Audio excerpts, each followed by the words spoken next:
기독교 신앙과 교회 신앙 무엇이 다른가? 여러분, 이 말씀도 알려고 하지 마시고 이해하려고 하지 마시고 이 말씀이 여러분의 마음과 생각을 주장하기를 바랍니다. 기독교 신학과 교회 신학 무엇이 다른가? 첫 번째, 이 시간 말씀을 선포합니다. 여러분들이 성경을 여러 차례 최소한도 1독 이상은 다 하셨을 거예요. 하시면서 성경을 읽을 때 이런 단어를 많이 보았을 것입니다. 성경을 읽을 때 여호와 하나님이라는 이런 문구를 많이 보셨을 것입니다.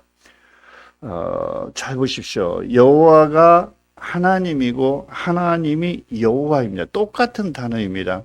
하나님이 여호와이고 여호와가 하나님이고, 그래서 여호와도 아버지이고 하나님도 아버지입니다. 그러니까 여호와 하나님이라고 하면 아버지 이렇게 두 번을 표기하거나 말하는 것과 같습니다. 그런데 여러분 잘 보세요. 개역 한글판 성경에 여호와 하나님이라고 몇 번이나 기록되어 있을 것 같습니까?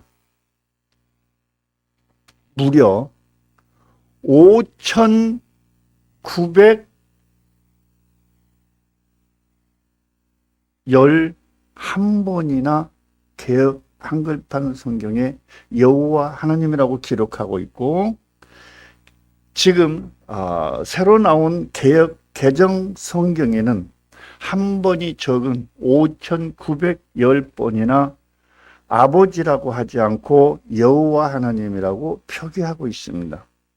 왜 이렇게 아버지라고 기록하지 않고 여호와 하나님이라고 기록하는지 아리송하는 것이 아니라 모르겠습니다. 여러분 아시겠습니까? 하나님은 그냥 단순하게 우리 아버지입니다. 아버지를 우리들이 확장하여 이해하거나 생각할 필요도 없고 요약할 필요도 없습니다. 그냥 순수하게 우리는 하나님 아버지의 자식들입니다. 나만 하나님을 아버지라고 부르는 것이 아니고 나의 조상님들도 하나님을 아버지라고 불렀고, 그뿐만 아니라 우리의 손자 녀석들도 하나님을 가리켜 아버지라고 부릅니다. 왜 이렇게 아버지라고 부르는 것일까요? 인간적인 면모에서는 이렇게 부를 수가 없지만은 우리 속에 있는 우리의 속사람이 하나님을 아버지라고 부르는 것입니다.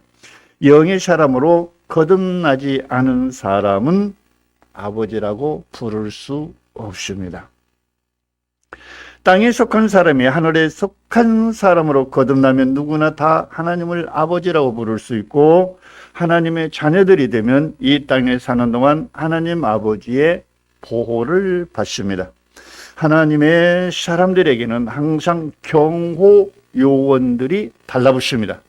이 경호 요원을 성경은 천사들로 표기하고 있습니다. 천사는 내 옆에 내 생활 환경에서 함께 있는 사람일 수도 있고 보이지 않는 영들일 수도 있습니다.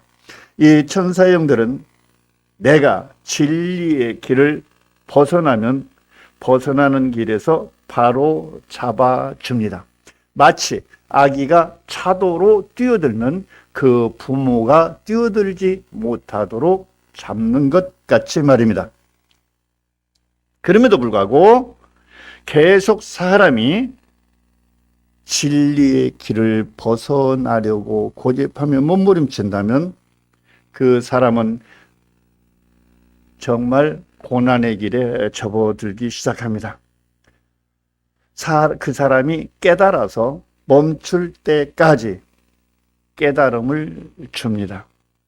이 깨달음은 천사의 마음이므로 사람이 측량하여 단언하기가 매우 어렵고 그 정도에 따라서 다르겠지만 고집스럽고 집념이 강했던 여기서 있는 저의 경우는 숨 쉬는 것 외에는 하는 일이 모두 다 막혀서 심각한 고생을 했습니다. 생활 환경에서 비참할 만큼 사람들에게 소외되기도 했습니다. 수년을 먹을 것이 없어서 배고프기도 했습니다. 가정에 질병이 발생할 수도 있습니다. 예의이기는 하지만 마치 욕 한 사람을 시험하는 것 같은 그런 유형의 증상이 있을 수 있습니다. 그것은 바로잡으려는 아버지의 생각과 사람의 고집스러운 생각이 충돌되어 나타나는 것이 바로 인간 자신의 고통이고 괴로움이고 아픔입니다. 아버지 앞에서 똑바로 돌아올 때까지 힘든 시간이 지속됩니다.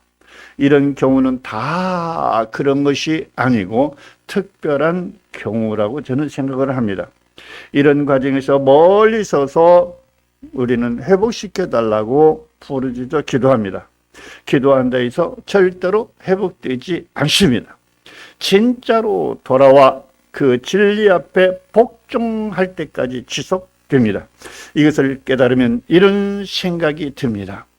나 같은 것이 뭐길래 아버지께서 이처럼 사랑하셔서 나를 생명줄로 꽁꽁 묶어 구속하셨는지. 정말 그때는 고통스럽고 괴로워서 그런 것을 몰랐지만 지금 생각하면 아버지의 사랑이 보입니다. 예수님의 제자들 중에서 누가 그렇게 고난을 받았습니까?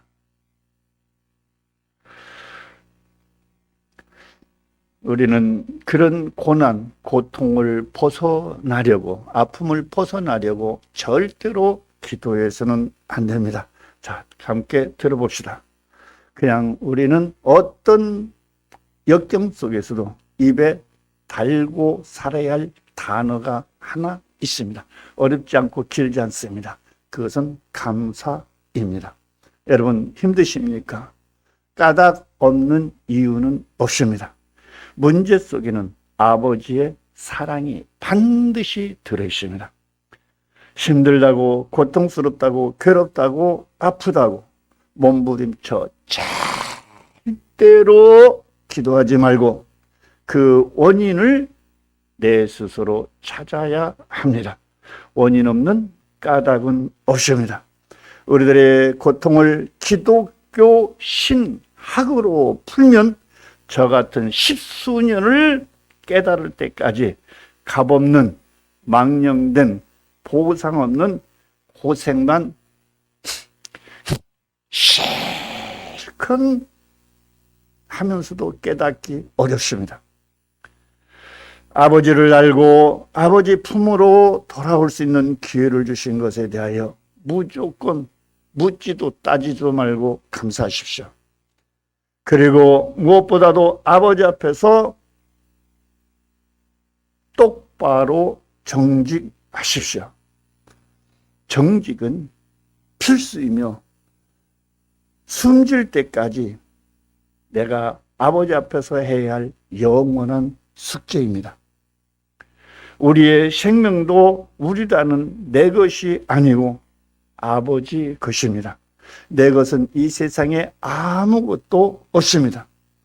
행여라도 아버지의 것을 내 것이라고 고집하는 일이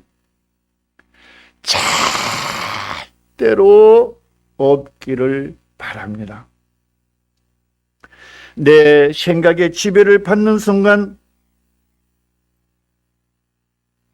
내 안에 계시는 아버지의 근심이 뜨거운 날 온도계 올라가듯 올라갑니다.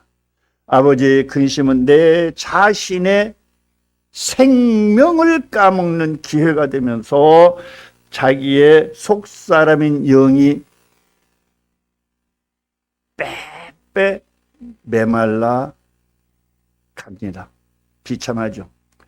내 생각이 내 마음과 행동을 통해서 나타날 때 내가 누구이든지 간에 내 영혼의 생명을 까먹으면서 내 영혼은 땡볕에 빨래 말라가듯 바싹 말라갑니다. 여러분 이거 절대로 죽을 때까지 명심하시고 기억하시기를 여기서 있는 저희 영우 여러분들에게 호소합니다. 여러분, 하는 일이 신경 쓰이고 그래서 피곤하고 곤고하고 힘들어진다 해서 다른 탈출구를 찾지 마십시오. 그리고 마침내는 먹을 것이 없어지고 저 같은 경우 소외되고 병이 생깁니다. 사마귀의 통치권 속에 들어갈 수밖에 없는 것입니다. 이때부터 심각한 영적인 현상이 또 발생할 수도 있습니다. 히브리서 6장 5절, 회복을 위해 구원해 주실 것을 몸부림쳐 기도한다 해서 절대로 해결되지 않습니다. 성경의 법을 어기는 일이 없기를 바랍니다. 처음부터 고백하는 진정한 감사는 생명의 역사가 불을 듯 일어나기도 합니다. 이것은 사람에 따라 다양하게 나타나지만 마치 여인의 입덧과 같은 고통스러운 유형이 될 수도 있습니다. 점설과 경량이 어떤 분들에는 어렵습니다. 모세와 같은 유형이 될 수도 있고 바울과 같은 유형의 증상들이 나타날 수도 있고 밤무섬에 유배된 요한과 같은 유형의 흐름이 내게서 나타날 수도 있습니다. 이런 아픔이나 고통은 벗어나려고 절대 하지 말고 지금 말씀드린 것처럼 감사가 특효입니다. 이런 일이 내게 있음을 감사하십시오. 거듭 말하지만 아버지 앞에서 특히 정직하십시오. 사람은 아버지께서 하시고자 하는 일을 예측할 수가 전혀 없습니다. 기도를 하고 예언자를 찾는 일에 시간 낭비하지 마십시오. 아버지는 자식과 독대하기를 원하십니다. 그럼에도 불구하고 깨닫지 못할 때는 설교자의 입을 열어 설교로 말씀하십니다. 이 설교 한마디를 사마귀는 또 겸허하게 순간 방해하여 듣지 못하게 할 수도 있습니다. 아멘하여 먹지 못하게 하기도 합니다. 그래서 아버지는 인터넷을 발전시켜 오늘에 이르고 있습니다. 가장 좋은 방법은 사마귀와 결별하는 것이 최고로 좋은 처방입니다. 사람이 사마귀와 결별하고자 하나 사람은 사마귀를 이길 능력이 없습니다. 사마귀와 결별하는 일은 반드시 전문가의 도움을 받아야 합니다. 다음, 아버지께서 사랑하는 자녀들을 왜 시험하실까요? 대답은 굉장히 간단합니다. 자기 자식들에게 아버지의 사랑을 알게 하기 위함입니다. 그러면서 얘야, 내가 바로 너의 아버지란다. 아버지의 사랑을 나타내주고 싶어서 그렇습니다. 그리고 또 하나는 세상을 정복하는 능력을 길러주시기 위한 아버지의 독특한 관심입니다. 아버지여 또는 주여, 세상의 지배를 받지 않게 주시옵소서. 사마귀가 나를 건들지 못하도록 해 주시옵소서. 축사 사역자가 되게 해 주옵소서. 내게도 은사와 능력을 더하여 주시옵소서. 저 흉악무도한 귀신들을 결박할 능력을 내게도 주시옵소서. 하나님 자녀의 권세가 나로 나타나게 하여 주시옵소서. 성경을 열어 깨닫게 주시옵소서. 이런 기도가 기독교 신학입니다. 정말 한심한 기도입니다. 요한 1서 5장 4절에 말씀 받겠습니다. 누가 읽어 주십시오. 대저 하나님께로서 난 자마다 세상을 이기느니라. 아멘. 자, 아버지께로서 난 자마다 세상을 이기는. 그러니까 하나님의 자식들이 되면은 자동적으로 세상을 이긴다, 세상의 지배를 받는다? 그래요.